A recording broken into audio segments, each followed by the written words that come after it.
right, everybody stand up.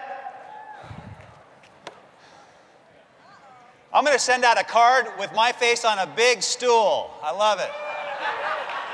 Think that'll get them thinking about it. What do you think? Hey, did anybody practice laughing yet?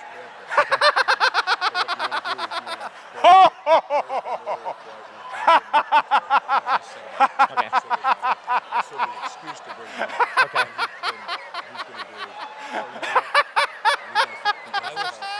That's about 1 minute. Come on, laugh. If I had some Three Stooges up there. Okay, stop. Stop. Take your hand like this. We're going to make a laughter cocktail, okay? One hand, you got a couple of shakers. You've seen a martini made before, right? I got it right up there. Make yourself a laughter cocktail. So you ready? You're going to pour it in one. Pour all that stuff. Pour. Pour.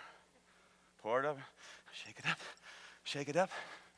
All right, you guys ready to drink it? Drink it.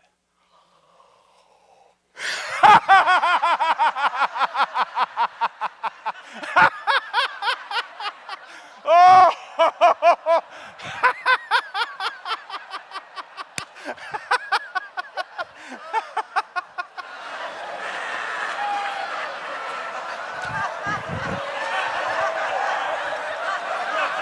Hey, the moment you were born, they slapped you on the butt and you took a what? Breath. Okay, and when you're gone, you take your last? Breath. Okay, so the invisible food of choice is what? Air. Air.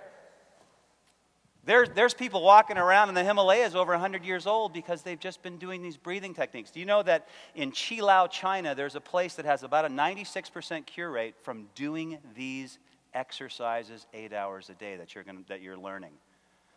And that's very, very, very true. So, how come everybody stopped doing their lion face? You know, the lion face is basically where you kind of open your face up and then you breathe through your nose, and then you kind of come forward and you go, breathing through those nostrils. Again, most of us breathe from our chest, yes, and we don't get any energy into our face. All the blood's getting pushed down gravity-wise, and we want to wake up again. It's a great way to wake up at your desk. Absolutely. You don't want to do because a lot of people are doing that. We want to use our nostril because we've got some filters in our nose, no filters in our mouth. So we're kind of getting some of the stuff filtered through. Breathing in and... Ready? Stretch your arms up to the sky. Just reach back. Oh, that feels good. Now bend forward. Just bend forward. Stretch that low back out. You've been sitting on a little bit. And back. Reach back. All right, scrape down now. Just scrape those elbows against the back wall. Let's do 20 of those. Come on. And while you're watching. Now, I saw a lot of these going around today. And so I thought, let's do a little label reading. And look at, there's 2.5 servings in this. So I'm thinking, you know, 4 grams of sugar in a teaspoon, and it said it had 65 grams of sugar.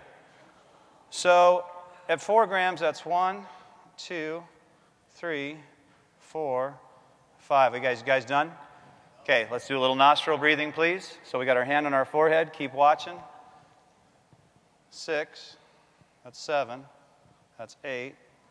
9. 9 times 4 is 36. We got 65 grams. 10, 11, 12, 13, 14, 15, 16, and about a half. That's how much sugar is in this Coke. Do some jumping jacks. Just do jumping jacks. Go. Okay. And stop. Hold your arm out again. Now I'll be able to push it down pretty easy. Does that hurt too much? Okay. Pretty easy. Now do that cross crawl pattern again, what I just told you to do. Go like this. Okay.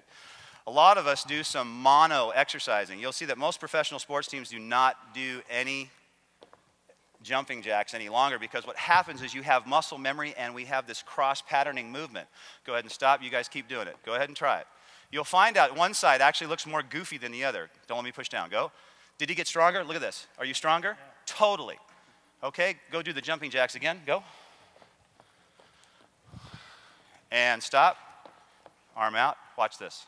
Now, here's the thing. Most of us cannot access our brain and our peripheral vision is going. So we have such mono vision today because we're what? Looking at the computer. Now, those of you who are observers, okay, I want you to take your finger and have them watch your finger and just go outside of your shoulders and watch what their eyes do. Your finger is actually a training wheel for yourself. In the Bates method, in how to actually get your eyes healthy again, this is one of the exercises that they do because most of us have lost our peripheral vision. Don't make it too big of a circle, but go slowly enough so their eyes can track your finger. Now, what you can do is now watch the other person. Okay, now trade. The one who is being observed, you watch the other person. Don't do the finger first, just have them circle their eyes. If you're not getting any exercise in your head, you can't access your brain anymore. How are you supposed to do anything? So today we're going to learn a little bit about Dr. Diet while you guys are breathing, and you can keep your eyes open here, but we're trying to get some invisible food in here, and so I'm looking for what I have. Now, the typical breakfast this morning was probably a little bit of eggs. Can we get the camera on the food? Yeah, you got a little camera on the food. We got some eggs for most of you, and we probably had some bacon, and you started with some coffee.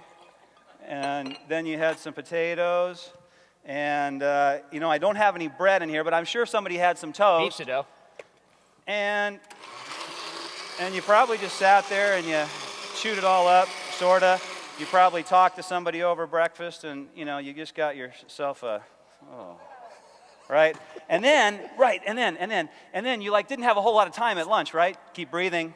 Thank you. And then for lunch, you're like, okay, I had a little snack, okay? And so you had a Coke, probably, right? Because I know some of the guys in the back, I saw a Coke and chips. And so, had your Coke. Thanks, Todd. Had a few chips, right? All right. And then it was lunchtime, and you had your pizza, right? Probably had a couple pieces, right? Anybody have pizza for lunch? Not one. They're not going to say yes now. What do you think? Okay. So, and you had that, right? And you hope to digest that. See, now some of it doesn't even digest. Some of it doesn't even digest because you weren't chewing your food. A lot of us don't even chew our food. A lot of us actually just take a few bites and then take what? Sip it and drink it down, right? Okay, so dinner rolls around, and you usually start off with a glass of wine. Yeah, it's like a glass of wine. And probably a little bit of salmon for dinner. Yeah. And you chase that with your vegetables. Okay, good. You breathing? Thank you. And cheesecake. You follow up with a piece of cake for dessert. All right. Sick. And you're probably with friends talking about the latest loan that you lost, and you didn't probably chew all your food really well either. All right. Anybody want some? All right, go ahead and have a seat real quick. This is your stomach. And all of us have different sized stomachs. Where's my little clicker? I lost it. There it is.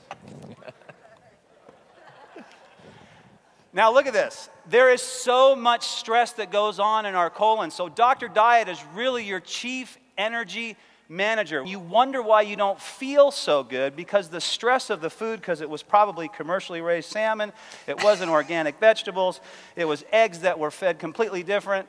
So you're only as good as whatever the food ate.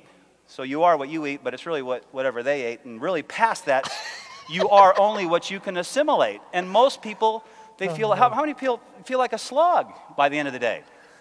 Because you can't absorb your food, and so you have this little war going on in your intestinal tract. Right on. So this is something you can do right now at your desk. You can do it at home. And the beauty of this is I really want you to picture 1,300 people going,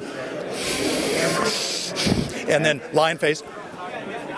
It's unbelievable. It has been a thing of beauty. We would love to have had you here, but we'll see you next year because it's all about content, application, and staying healthy. Absolutely. Staying healthy. Ingo, thank you so much. Thank you.